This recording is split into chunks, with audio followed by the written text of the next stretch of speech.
नमस्कार प्रिय छात्र छात्री बिजनेस मैथमेटिक्स एंड स्टैटिस्टिक एवं स्टैटिस्टिक इन एडुकेशन এই দুটো সাবজেক্টের আমি টিউটোরিয়াল শুরু করেছি ক্লাস শুরু করেছি।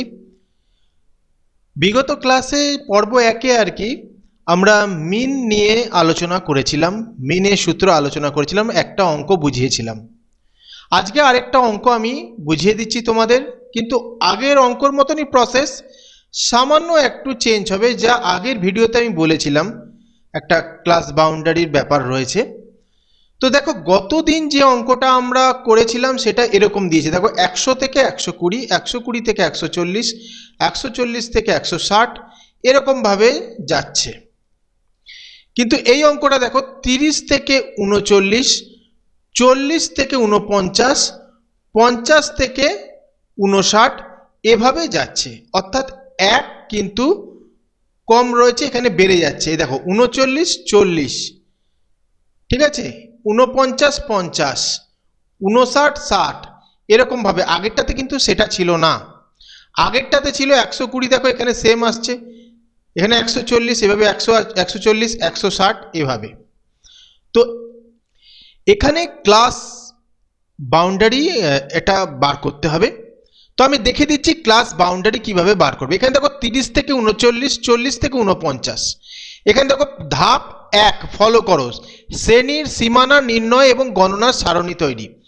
30 থেকে 39, 40 থেকে 49 বিচ্ছিন্ন, তাই আমাদের প্রথমে শ্রেণীর সীমানা বার করতে হবে, ক্লাস বাউন্ডারি বার করে নিতে হবে, তারপরে মধ্যমান, তারপরে যা বের করা সেগুলো আমাদের ক্যালকুলেশন করতে হবে। তাহলে প্রশ্ন হলো শ্রেণী সীমানা কিভাবে নির্ণয় করব। দেখো যে কোনো শ্রেণীর উচ্চ সীমা এবং তার পরবর্তী শ্রেণীর নিম্ন সীমার মধ্যে পার্থক্য কত, এখানে 1। ভালো করে দেখো 30 থেকে 39, তারপরে 40 থেকে 49, তার মানে 39 থেকে 40 কত গ্যাপ হচ্ছে 1, ঠিক আছে।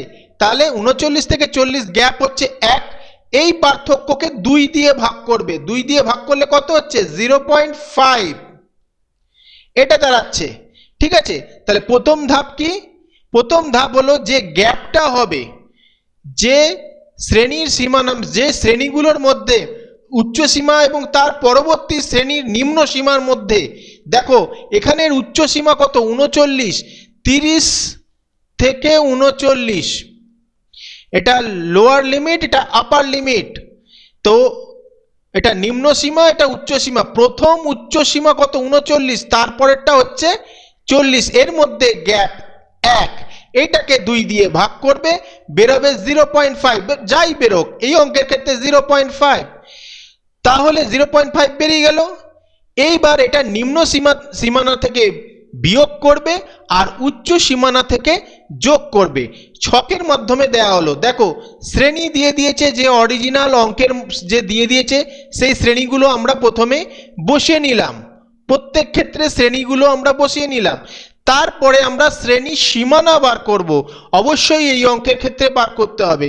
তাহলে আমরা কি বলেছিলাম, সূত্রে আমরা কি বলেছি, প্রথমে আমাদের এটা 2 দিয়ে ভাগ করতে হবে, যে গ্যাপটা রয়েছে নিম্ন উচ্চ সীমা, প্রথমটার উচ্চ সীমা তার ঠিক পরেরটা পরবর্তীটার নিম্ন সীমা থেকে বিয়োগ করে যেটা বেরাবে। অর্থাৎ দেখো এখানে উচ্চ সীমা কত আছে 30 থেকে 39, 40 থেকে 49, এখান দিয়েই দেখা যাবে 30 থেকে 39, তারপরে 40 থেকে 49, এখানে কত আছে 39, এখানে আছে 40, গ্যাপ 1, একে 2 দিয়ে ভাগ করবে, ভাগ করে যাওয়ার পর যেটা বেরাবে এখানে বেরিয়েছে 0.5।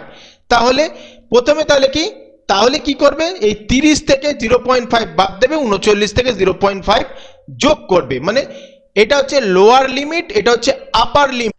তাহলে লোয়ার লিমিটের সাথে 0.5 বিয়োগ, আপার লিমিটের সাথে 0.5 যোগ, লোয়ার লিমিটের সাথে 0.5 বিয়োগ, আপার লিমিটের সাথে যোগ, লোয়ার লিমিটের সাথে বিয়োগ, আপার লিমিটের সাথে যোগ, এভাবে প্রত্যেকটা দেখো আমি করেছি। লোয়ার লিমিট থেকে 0.5 বিয়োগ করেছি, আপার লিমিটের সাথে যোগ করেছি, প্রত্যেকটা দেখো এই 30 থেকে 0. লোয়ার লিমিট যেহেতু এটা, তার থেকে 0.5 বিয়োগ করেছি, এর সাথে 0.5 যোগ করেছি, তারপরটা দেখো 0.5 বিয়োগ 0.5 যোগ 0.5 বিয়োগ 0.5 যোগ, এভাবে আমাদের বেরিয়ে গেল। প্রথমে তো আমরা দেখো আবার প্রথম থেকে বলছি, শ্রেণী সীমানা বেরিয়ে গেল, এবার মধ্যবিন্দু বার করছি। মধ্যবিন্দুটা আগে বার করে নিই, পরে আমি ওয়াই এর ব্যাপারে আসছি, অ্যাজিউম মিনের ব্যাপারে আসছি। তো মধ্যবিন্দু বার করতে গেলে এই দুটো যোগ করবে, তাকে 2 দিয়ে ভাগ করবে, দেখো এটা বেরালো। তারপরে এই দুটো যোগ করবে, 2 দিয়ে ভাগ করবে, এটা বেরাবে। এই দুটো যোগ করবে, 2 দিয়ে ভাগ করবে, এটা বেরাবে। এই দুটো যোগ করবে, 2 দিয়ে ভাগ করবে, সেম ব্যাপার। তাহলে আমরা এক্স পেয়ে যাব, মধ্যমান পেয়ে যাব। মধ্যমান তো পাওয়া হয়ে গেল। ফ্রিকোয়েন্সিগুলো অঙ্কের মধ্যে যা দেবে সেগুলো বসিয়ে দেবে, পরপর বসিয়ে দেবে। বসিয়ে দেওয়ার পর সবচেয়ে ভাইটাল ধাপ হচ্ছে এটা, ওয়াই নির্ণয়। ওয়াই ধাপ বিচ্যুতি নির্ণয়। ধাপ বিচ্যুতি নির্ণয়ের ফর্মুলা আগের দিনই বলা হয়েছিল, আগের ক্লাসে, আবার বলছি। ধাপ বিচ্যুতি নির্ণয়ের ফর্মুলা হচ্ছে Y equal to X minus A by C. Y equal to X minus A by C. এখানে এ বলতে অ্যাজিউম মিন, কল্পিত গড়, ঠিক আছে, কল্পিত গড়। এবার কল্পিত গড় প্রথমে বার করতে হবে। কল্পিত গড় যদি আমরা বার করতে পারি তাহলে কিন্তু আমরা ওয়াই বার করতে পারবো। তারপর আরেকটা জিনিস বার করতে হবে, সেটা হচ্ছে সি। সি মানে হচ্ছে কমন ডিফারেন্স। কমন ডিফারেন্স বার করতে হবে। কমন ডিফারেন্সটা আগে দেখিয়ে দিই, এটা সহজ রয়েছে।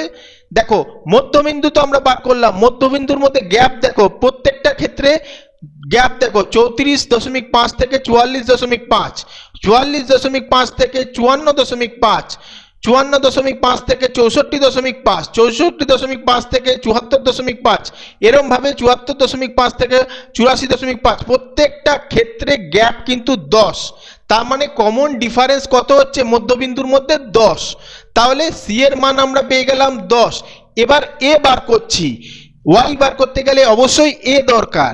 তাহলে এ বার করতে গেলে আমাকে আগে খুঁজতে হবে সবচেয়ে বড় ফ্রিকোয়েন্সি কোথায় রয়েছে। সবচেয়ে বড় ফ্রিকোয়েন্সি এটা রয়েছে, এই ফ্রিকোয়েন্সিটা হচ্ছে লার্জেস্ট ফ্রিকোয়েন্সি, এটা রয়েছে। লার্জেস্ট ফ্রিকোয়েন্সি যেটা রয়েছে তার ঠিক সিধে দেখবে তার কোন সীমানাটা রয়েছে 59.5 এবং 69.5। 59.5 এবং 69.5 হচ্ছে সবচেয়ে ফ্রিকোয়েন্সিওয়ালা সীমানা, যা এর মাঝেই রয়েছে এই 20। তাহলে এই দুটোকে যোগ করবে, যোগ করে 2 দিয়ে ভাগ করো। যোগ করে যদি আমরা 2 দিয়ে ভাগ করি কত আসছে সেটা দেখো। তাহলে দেখো এটা হচ্ছে তোমার 64.5 আসছে। এটা যদি আমরা ভাগ করে দেখি তাহলে 64.5 আসছে। তার মানে অ্যাসিউম মিন তোমাদের কত হচ্ছে? অ্যাসিউম মিন হচ্ছে 64.5। তাহলে এখানে এ বেরিয়ে গেল। এ তাহলে কত বেরালো? অ্যাজিউম মিন। অ্যাজিউম মিনের ফর্মুলা আবার বলছি, অ্যাজিউম মিনের ফর্মুলা হচ্ছে সবচেয়ে ফ্রিকোয়েন্সি দেখবে তোমাদের চার্টের মধ্যে সবচেয়ে বড় যে ফ্রিকোয়েন্সি তার সিধে যে সীমানা থাকবে সেই দুটো যোগ করে 2 দিয়ে ভাগ করবে, বেরিয়ে যাবে এ, অর্থাৎ অ্যাজিউম মিন। ঠিক আছে, তার মানে এটা পুরোটা বেরিয়ে গেল, ওয়াই বার করার ফর্মুলাটা পুরো বেরিয়ে গেল। এবার এক্স দেখো, এবার এক্স থেকে মাইনাসে প্রতিটা এক্স, এখানে এক্স কত আছে? 34.5, 44.5, 54.5, 64.5, এভাবে এক্স গুলো রয়েছে। এবার এই এক্স থেকে আমরা অ্যাজিউম মিন বাদ দিয়ে তাকে সি অর্থাৎ কমন ডিফারেন্স দিয়ে যদি ভাগ করি তাহলে আমাদের এই অংশটা বেরাবে, এই অংশটা অর্থাৎ ওয়াই বেরিয়ে যাবে। তাহলে আমরা প্রথমে বার করি 34.5, তাকে এ দিয়ে, এখানে এক্স এর জায়গায় আমরা কি বসাবো? 34.5। এটা ক্যালকুলেট আলাদাভাবে খাতায় করে নেবে তোমরা বা ক্যালকুলেটরে করে নেবে। এই যে এক্স এর জায়গায় 34.5 বিয়োগ এ, অর্থাৎ এ বলতে 64.5, এই দেখো বসিয়েছি আমি এক্স এর, এই এক্সটার ক্যালকুলেশন এখানে দেখানো হচ্ছে 34.5, তার থেকে বিয়োগ 64.5, অর্থাৎ বেরাচ্ছে -30। -30কে 10 দিয়ে ভাগ করছি, বেরাচ্ছে 30।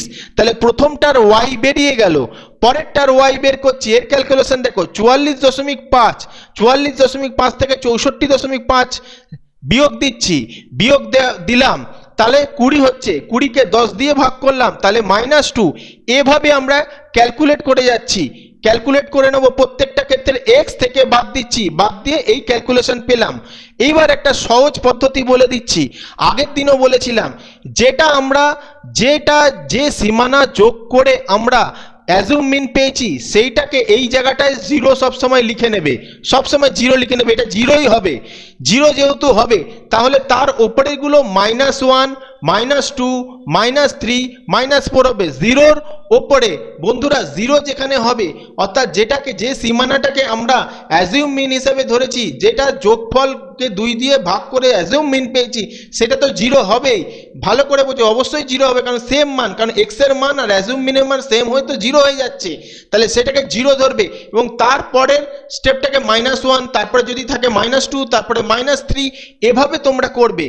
এবং যেটা জিরো হয়েছে জিরো লিখে নেবো, তার নিচেরগুলো +1 +2, যদি আরও থাকে +3, এভাবে হবে। তাহলে কিন্তু খুব তাড়াতাড়ি ক্যালকুলেশন হয়ে যাবে।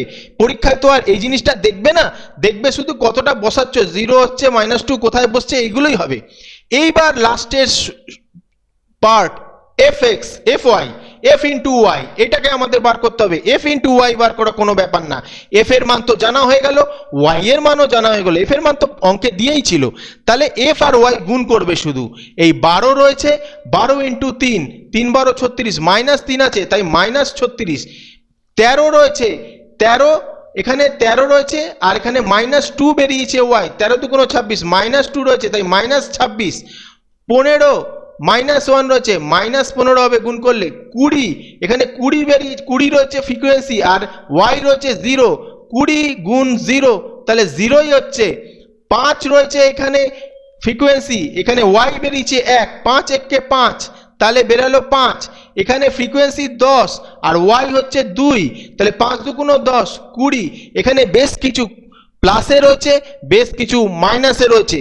প্লাস মাইনাস ভালো করে করবে, এখানে মাইনাসের সংখ্যা বেশি রয়েছে তাই মাইনাসের সংখ্যাগুলো আগে যদি যোগ করে নিই, যেটা বেরাবে তার থেকে প্লাসের সংখ্যাগুলো বাদ দিয়ে দেবে, তাহলে আমরা পেয়ে যাচ্ছি -52।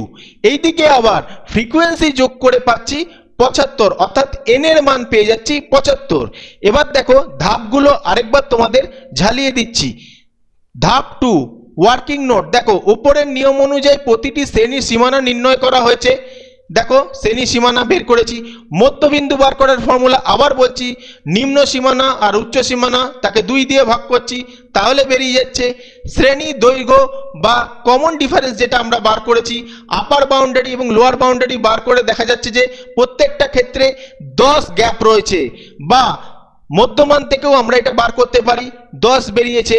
পরেরটা অনুমিত গড় বা কল্পিত গড় বা অ্যাজিউম মিন বার করছি। সবচেয়ে পরিসংখ্যা যেটা বড় সেটার কাছাকাছি যেটা থাকবে সেইটার থেকে সেইটাকেই আমরা অনুমিত গড় হিসেবে ধরবো, সেই সীমানাটাকে।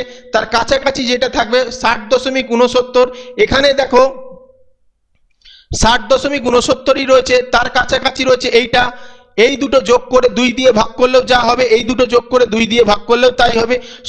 সবথেকে বড় ব্যাপার, সবচেয়ে বড় ফ্রিকোয়েন্সি যেটা আছে তার কাছাকাছি শ্রেণীর সীমানাটা নিয়ে তোমাদের 2 দিয়ে যোগ করে দিলে, দুটো যোগ করে 2 দিয়ে ভাগ করলেই হয়ে যাচ্ছে। পরেরটা দেখো ধাপ বিচ্যুতি বার করছি। ধাপ বিচ্যুতি y বার করার ফর্মুলা বললাম, a যদি তোমরা পেয়ে যাও, c যদি তোমরা পেয়ে যাও, প্রতি ক্ষেত্রে মধ্যমান যেটা বেরিয়েছে x, মধ্যমান বলতে x থেকে সেই অ্যাজিউম মিনটা বাদ দিয়ে দেবে, সেক্ষেত্রে বেরিয়ে যাবে y, এবং f আর y গুণ করলে আমরা পেয়ে যাব সামেশন fy। এবার দেখো সূত্রে চলে আসি। ধাপ 3, সূত্র, আসল ব্যাপার। সূত্রটা কি আছে? গড় বার করার সূত্র a plus summation fy by n into c। এখানে দেখো এর মান পেয়ে গেছি 64.5 অ্যাজিউম মিন, সামেশন fy পেয়ে গেছি -52, n পেয়ে গেছি 75, যেটা n বলতে এখানে ফ্রিকোয়েন্সি যত রয়েছে তার যোগফল, সামেশন অফ ফ্রিকোয়েন্সি। c বলতে কমন ডিফারেন্স, সেটাও পেয়ে গেছি। এবার শুধু তোমরা মানটা বসিয়ে দেবে, ঠিক আছে? 64.5 এর জায়গায় আমরা 64.5 লিখে দিলাম, সামেশন fy এর জায়গায় -52 লিখে দিলাম, c এর জায়গায় 10 লিখে দিলাম, 75 কোনটা রয়েছে n লিখে দিলাম। তাহলে এবার দেখো নর্মাল ভাবে একটা ক্যালকুলেটর দিয়ে যদি আমরা গুণ করি, 52.5 -52কে 75 দিয়ে ভাগ করে 10 দিয়ে গুণ করে ফেললাম, তাহলে কি বেরালো? 6.9333 এরকম বেরালো। এবার পড়ে রয়েছে 64.5, তার থেকে -6.9333 এরকম যদি বেরোয়, বিয়োগ করার পর বেরাবে 57.567 এরকম চলবে। তাহলে উত্তরটা আমরা 2 দশমিকে নিয়েছি 57.57 অ্যাপ্রক্স। তাহলে এই হচ্ছে তোমাদের উত্তর। তাহলে তোমরা বন্ধুরা একটা জিনিস দেখো, যদি শ্রেণী সীমানা বার করতে না হয় তাহলে এই টাইপের যদি অঙ্ক হয় তাহলে কি হবে, আর যদি এরকম হয় শ্রেণী সীমানা বার করতে হয় তাহলে কিভাবে অঙ্ক করবে সেটাও তোমাদের আজকে দেখিয়ে দিলাম। ভিডিওটা ভালো লাগলে লাইক কমেন্ট শেয়ার করে দিও। এরপরে আবার অন্য কিছু প্রবলেম নিয়ে আসবো যেগুলো পরীক্ষায় আসতে পারে। মিন শেষ হয়ে গেলে মিডিয়ান মোড এগুলোও আমরা করব। ভিডিওটা ভালো লাগলে লাইক শেয়ার করে দিও।